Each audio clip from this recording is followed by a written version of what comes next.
10x your service design offering with Smapply. Take 20% off any order with This Is HCD 20 off. Let's superpower you and your design team's potential. Sign up at smapply.app. Enjoy the episode from your friends at Smapply, helping support This Is HCD podcast.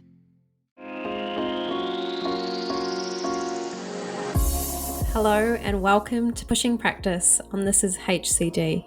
I'm Kelly Ann McKercher. I'm a designer, a writer, and I use them, they pronouns. I want to acknowledge the traditional owners of the lands in which I'm recording this podcast, the Wongal and Gadigal people of the Eora Nation, as well as all nations across Australia. This series aims to stretch our view of human-centered design through talking with practitioners who are working beyond the double diamond, who are pushing practice.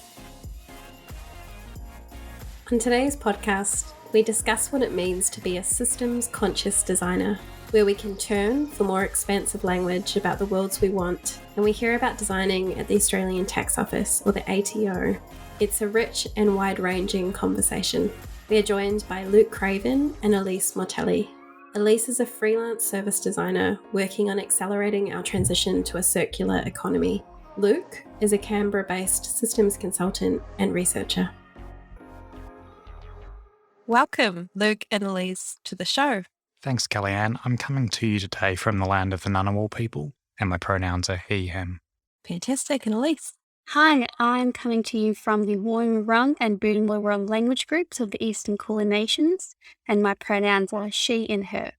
I wonder if you could kick off by telling us a bit about your practice working at the intersection of design and of systems.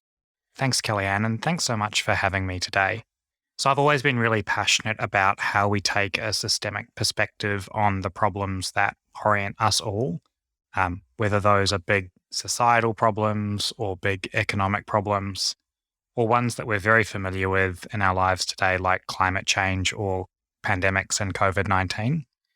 I came to design thinking through my work and my practice in systems, and as an academic had been very interested in how we take a rigorous, methodical approach to understanding what it means for people to sit in the middle of a complex system and experience it, but experience it very differently from those around them, and how we could pull that together into a story that's coherent and impactful for policymakers.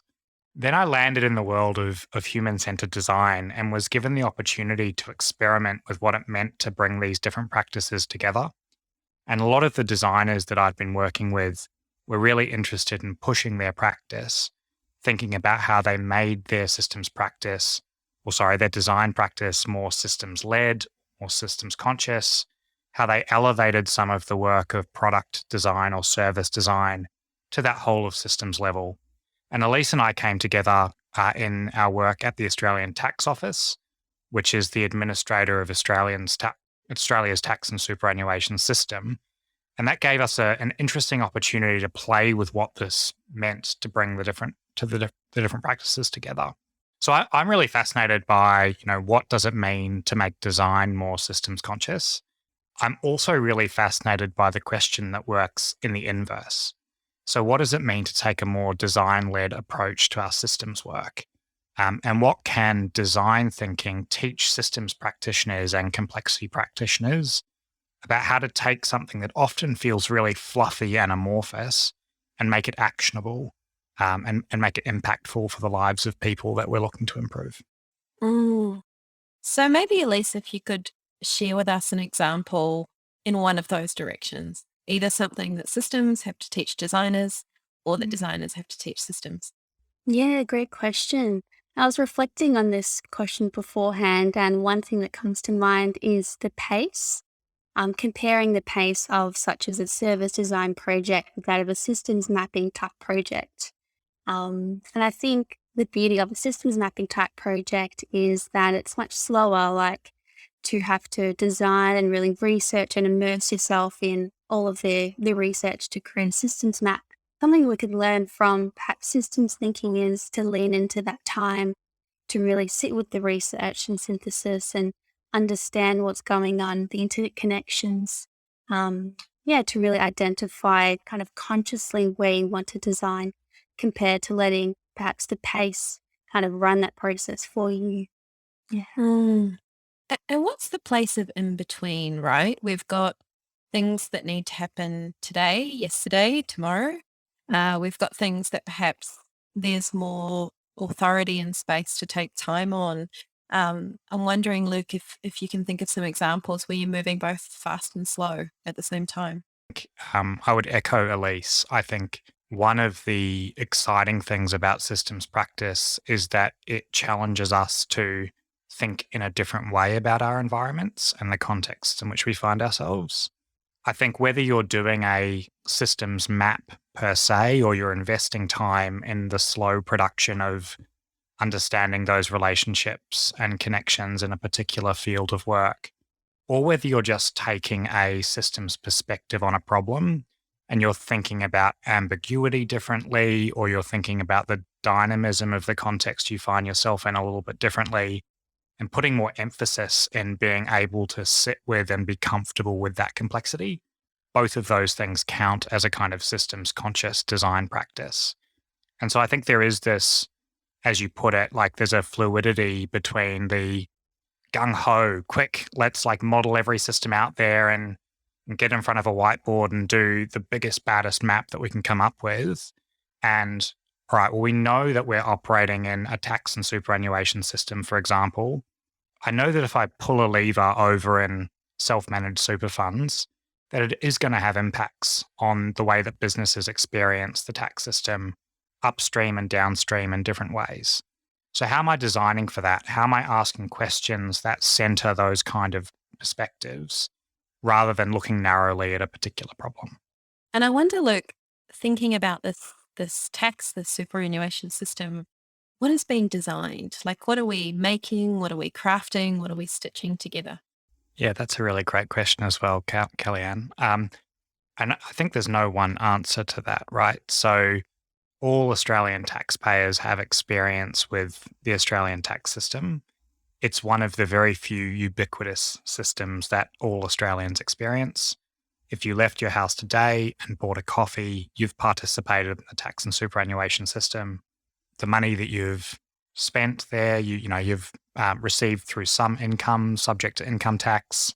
The money that you've paid out to that coffee shop is subject to goods and services tax. And so there are different products and services and experiences and channels that make up the tax and superannuation system. A lot of the work that we do at the ATO is building those different components or elements of the system, but then also standing back to think about how they operate as an entirety. So, one of the things that really excited me about going to work at the ATO was thinking explicitly about what it meant to design that system. Elements of designing for the parts, and there's elements of designing for the whole or considering the whole. But I think when we begin to center that language of we are designing a system, that opens up new possibilities in terms of what design means. And I'm curious, I guess there's a risk that systems become a new buzzword for design, for designers, and that we start talking about many things as systems-led practices. And I wonder about some of the risks if industrial designers, if human-centered designers, if service designers sort of rush out to work at the systems level. What's at stake? Yeah, great question. I'll have a go at trying to answer that. What's at stake? I think it's perhaps, the understanding where the right intervention is. So being able to kind of have that systems consciousness and really understand how to look at a system, which can take some time and practice and some of the right tools. But I think, the risk perhaps is kind of that narrow lens or that really broad lens of the intervention or the type of solution we're trying to aim for. Because studying industrial design and human-centered design is very human-focused on the needs and very, narrow in that sense. So, perhaps the risk is being able to just learn and practice the language and the tools, and being able to step back and see the whole system. Yeah. So I think for me, Kelly Ann, one of the things that I think a lot about is how we use language in really intentional ways. And I think there is a danger that people get caught up in the use of new language to describe old concepts. So, old wine, new bottles. For me, I think there are particular elements of systems thinking and complexity practice that really challenge some of the fundamentals of design. So they shift our focus, for example, from problems and solutions as the kind of the poles of the design process to thinking about whole systems and the work that we do in trying to influence or steward them towards more positive futures. I think there's also, a shift in understanding the role of the designer in a system. So for me, systems don't have outcomes or solutions, they have behavior. And we are part of that behavior, and we're part of a constant iterative redesign process. Now, many designers might say, well, that's the mindset that I've always brought to design. And, I probably feel that way myself about my own design practice and the journey that I've been on. That's the way I've always done it. That's the way I've always thought about it. And I think this is not a binary distinction. It's a matter of degree. I think we're always reaching towards what does it mean to break out of the shackles of a industrialized design process, which has absolutely been built for things like product design and service design and private sector innovation, and say, what does it mean for me to stand back and understand the behavior of this system, recognize that I'm part of it, recognize that it's imbued with a whole bunch of social dynamics that are really oppressive, laden with power that I am part of producing, and start to stitch them together in new ways using systems techniques and design techniques. So for me, that's a really fundamental shift. I'm more than happy to be challenged by others that say that it's not. But I think it is important to make some of these distinctions in our language and say, that thing over there looks like design, and it might look like a design process that's been marketed and communicated as a particular innovation in design practice. And then point to something else and say, this is an attempt to be more systems conscious about the way that we think and the way that we behave in the work that we do. Let's think practically. Let's say I'm about to embark on a project and there's some scope, some authority, some permission to explore not only at the product layer, the service layer, but maybe the systems layer as well. And I'm thinking about the discovery work, for example, that I might undertake in that sort of first or early stage. What might be some of the choices that I'm going to make about the methods, the practices, the rituals that I'm engaging in if I'm trying to work in a more systems conscious way? So I might come at this a slightly different direction. So I think if you're solving a problem in a particular systemic context, it's important as part of, these might seem like really pedestrian questions, but sometimes I think we rush ahead in a design process and we don't set the foundations of what it means to understand the system in which we're operating. So, what problem are we looking to solve? So let's say the problem that we're looking to solve, I'll go back to my previous life as an academic, where I did a lot of work on food systems and the systems that sustained kind of healthy communities. So we say, all right, we want to improve the health of this community. So what system are we actually operating in? We're trying to shift a system of barriers that stop people living healthy lives or that stop them putting good food on the table. If those are our parameters, they give us the tools to say, well, what are the elements, relationships, stakeholders, connections in that system that we want to map?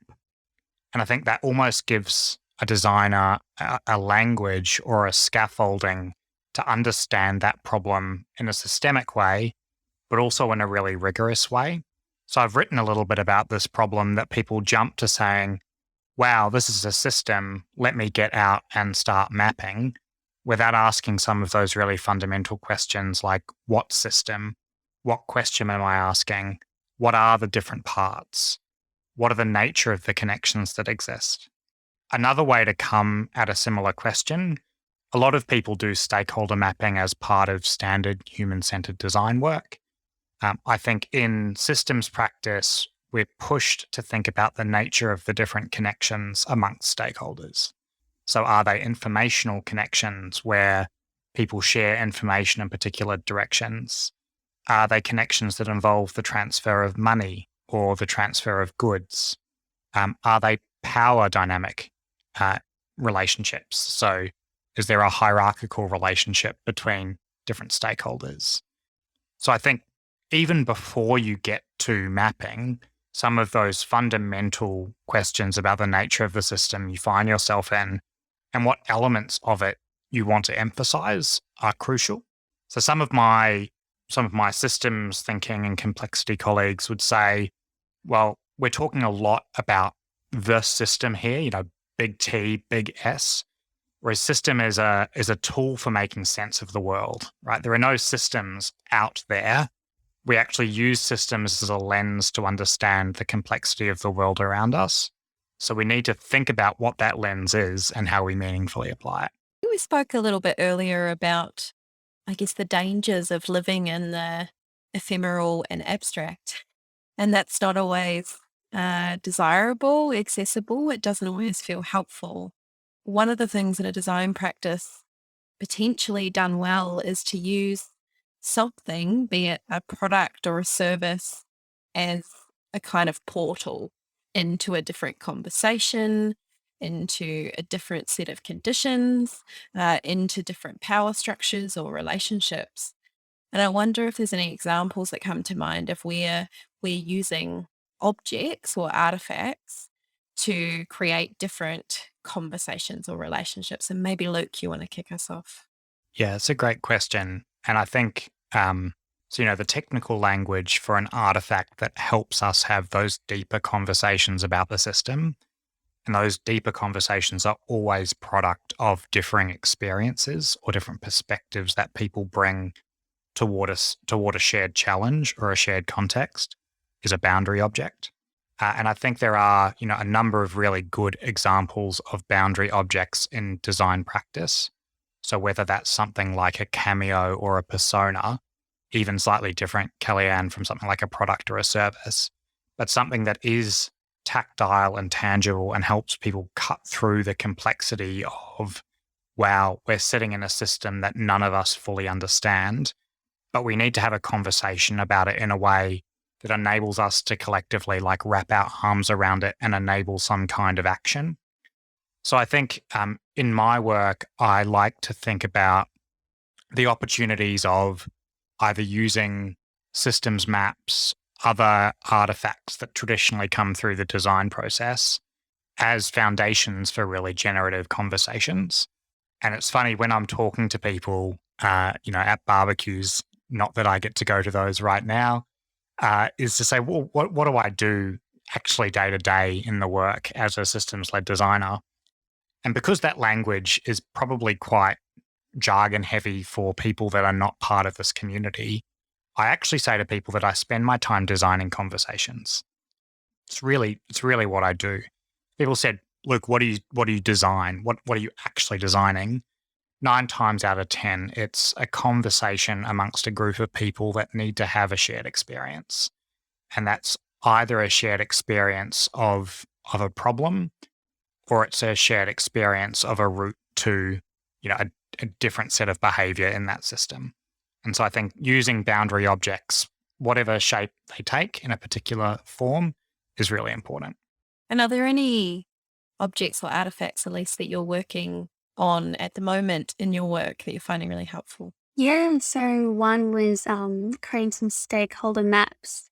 And I think that while they're not as complex in terms of drawing out the connections between all of the stakeholders, I think it alone just helps create the conversation and the visibility of who is in the space, all the key players within different aspects of a particular system. And I think, like Luke was just saying, that's really important for having conversations. And like with design, it seems quite similar, doesn't it, with creating journey maps, or if it's the blueprints or personas, that they're all serving that purpose of having a visual artifact to help drive a conversation to a possible solution, or to help shift the system in the right way, or in a way. Yeah. And I wonder sometimes also if things like, new ways of communicating or communications products can also be things that sort of radiate intent out into a system or an organization about communicating maybe a different set of values or a different set of preferences or a different set of connections and relationships. And, sometimes we can overlook those small kind of communications objects, but they sort of become a way, I think, of signaling perhaps different future for the organization. Um, Luke, I love your newsletter, Pig on the Tracks. I don't know what that means exactly. Maybe you could tell us. But I was really curious to see mention of systems ops as a concept. So I think many folks who listen to this podcast would be aware of other ops, design ops, research ops, DevOps. What's systems ops and how is it useful? So I actually might start, Kelly Ann, by talking a little bit about the language of pig on the tracks, because I often get asked the question, what the heck does that mean? That's a really quirky name for a newsletter or a blog. And I was challenged when I kind of decided that I wanted to start a blog by what to call it.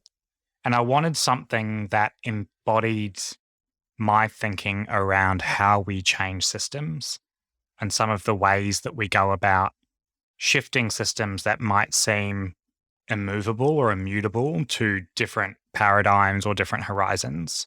And one of the things that a very famous science fiction author, Ursula Le Guin, said in actually a non-fiction piece of work where she was talking about the challenges of climate change. And I'll read you a quote when she was talking about the work that she was doing in that essay and what she was trying to communicate to those around her. And she said, my intent is not reactionary or even conservative, but simply subversive. It seems that the utopian imagination is trapped, like capitalism and industrialism, and the human population in a one-way future consisting only of growth. She goes on to say, all I'm trying to do is figure out how to put a pig on the tracks. And so I think for a lot of people in the world that we live in today, it feels like we are stuck on one trajectory, on one pathway. And so much of the work that we do, even when we say it's subversive or we think of it as transformative, and so much of the work that goes on in design and strategy today self-labels as, transformational work, even though it contributes to or reinforces a trajectory that's no change to the direction that we're already on. My constant challenge to myself in my systems practice is how the hell do I throw a pig on the tracks and challenge myself and those around me to actually derail parts of the system that we do need to leave behind. So maybe then when we jump to system ops, and that is me trying to capitalize on a buzzword that exists in other parts of the world like design ops or research ops. But it was an attempt to ask myself the question, if we are going to invest in systemic design in large organizations, if places like the ATO or other large government agencies want to take systemic design seriously, how do we create the environments where that kind of thing is possible and where people are enabled to use a systemic mindset and use systems and design tools to solve problems? And I'm not convinced that's as easy as giving them a toolbook and saying, go for your life. So when I was thinking about system ops and the different architectures that we need in place to enable that, there's what I think of as a relational architecture. So how are we meaningfully designing the teams that make up a design function or capability? How are we thinking about their relationships with other parts of the organization, other parts of the ecosystem in which they operate? Kind of a strategic architecture.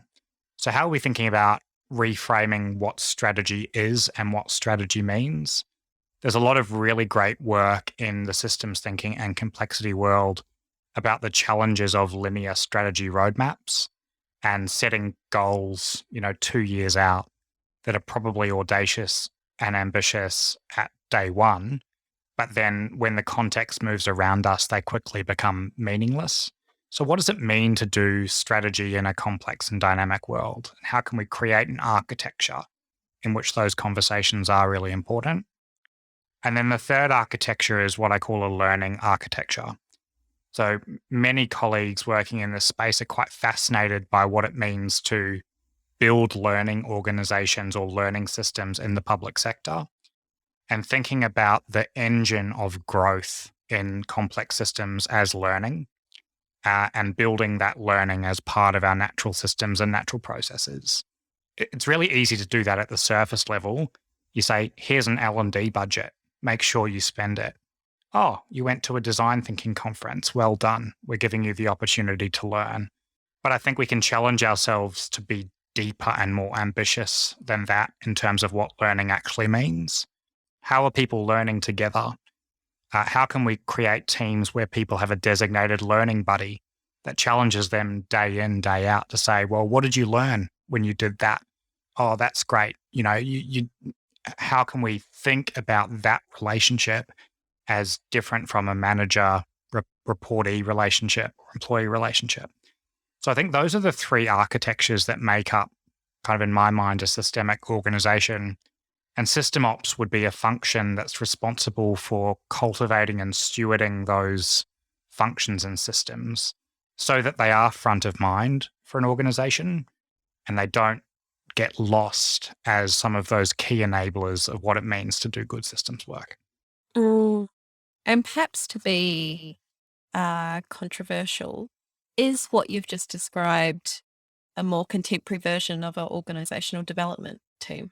Yeah, I think absolutely. So, and there are others in the community that talk about, a role for something like an organizational ecologist, for example. So a lot of systems and complexity theory draws on ecological thinking and evolutionary dynamics as one of its inputs to theorizing. And I think, historically we've thought about the organization as a machine. And almost every organization that I've worked in, the discourse and the metaphors that are used to understand what the organization is and the role that different people play in it tends to be very machine driven. Any organization that wants to take systems and complexity seriously would need to shift to a more ecology based understanding and kind of metaphorical basis. And so, yeah, I think, another way to frame that is, well, what would an organizational ecologist be? How would an organizational ecologist replace that traditional organizational development function? Even that shift feels to me like a shift from something that sounds pretty dull and pretty mechanistic to something that's actually alive and that needs to be nurtured and stewarded.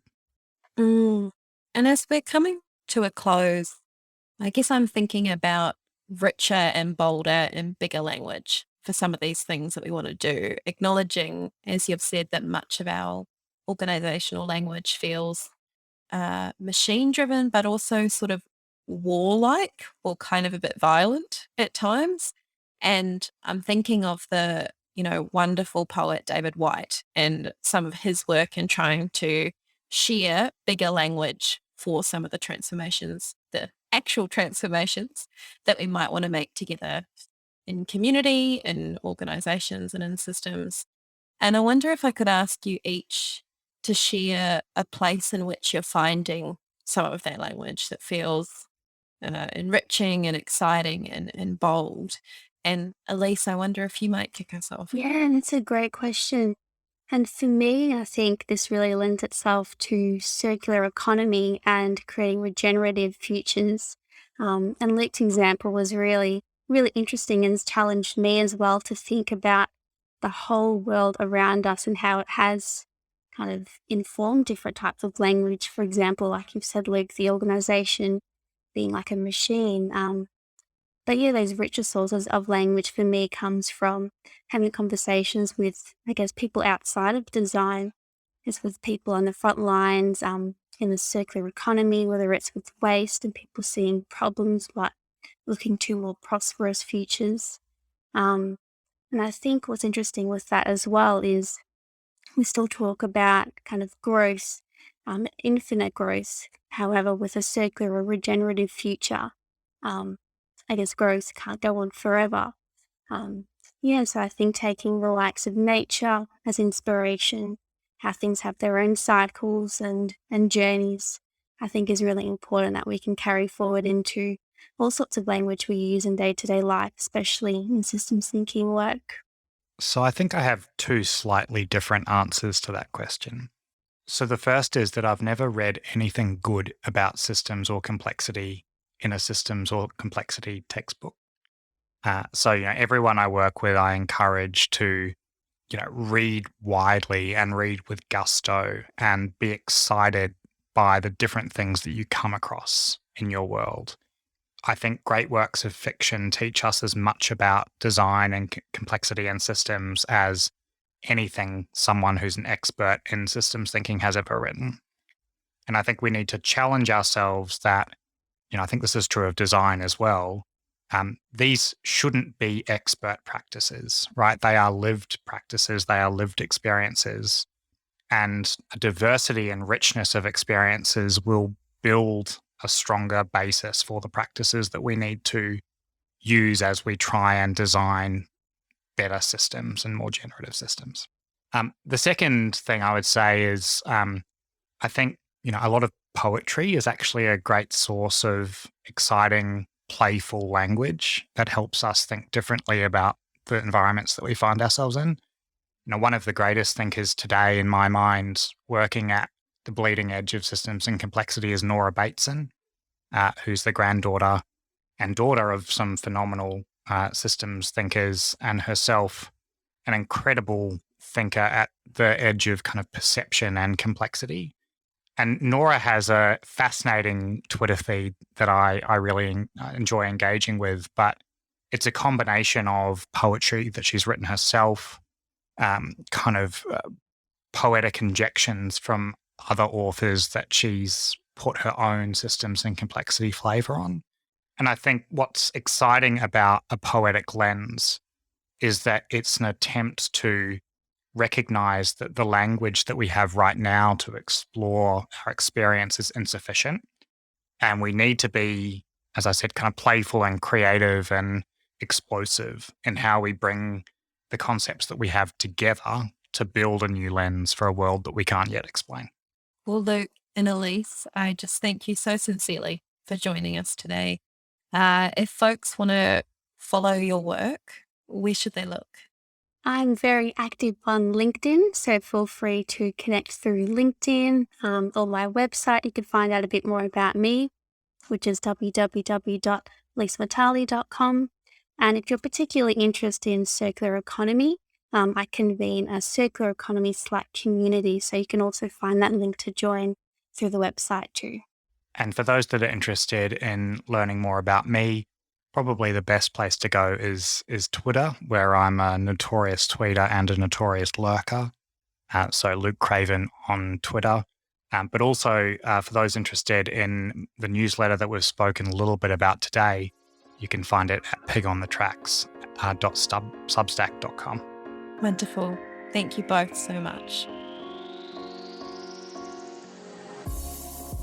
Thanks for listening to Pushing Practice on This Is HCD.